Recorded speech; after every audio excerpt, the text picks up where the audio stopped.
Ona göre çalışın, kavram, anlayış, mefhumlarda ciddi olun. Bugün görürsünüz mü kim kime geldi? İhvan değil.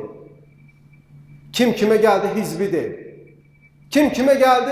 Havaric değil, tekfirçi değil, cihatçı değil, işitçi değil, mumeyye değil, murciye değil. Əksəriyyəti bunun arkasında şer'i termin olarak istifade olunmur. Bir-birlerini tutturmak için, gözden salmak için, bir-birlerini etibarsız göstermek için bəziləri də bunu sönc olarak işledir kiməsə karşı illa. Ama bu terminler ciddiye alınsa, eğer bir adama ihvan deyirsense, bu İhvan-ül Müslimin cemaatinin menhecinin kuralları var. Onlarla müqayisə etmen lazımdır. Havariclerin, tekfirçilerin, murciyelerin hamısının etikadlarının temelleri var.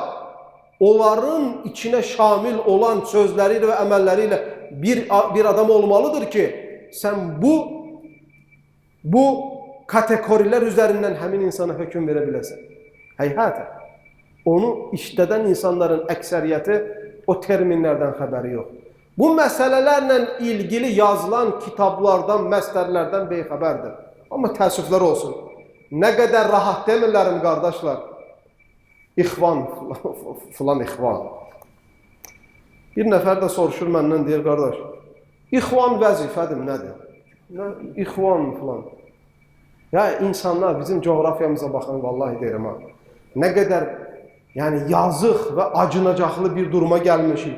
Bizim coğrafyada insanlara La ilahe illallah Muhammedur Resulullah öğretmeliyiz.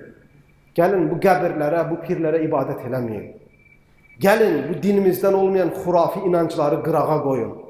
Gelin bir təsəttürə keçin. Gelin narkotiki terk elətdirək, içkini terk elətdirək. Oğurluğu, pis, münkar əməllərdən bu milləti gəlin təmizləyək, bunun üzərində əməl eləyək. Bu deyil. Bu toplumun anlamadığı terminler getirib ortaya qoyurlar. Və İslam'a gelmek isteyen, həqiqəti görmek isteyen adamın özü tərəddüd içində qalır.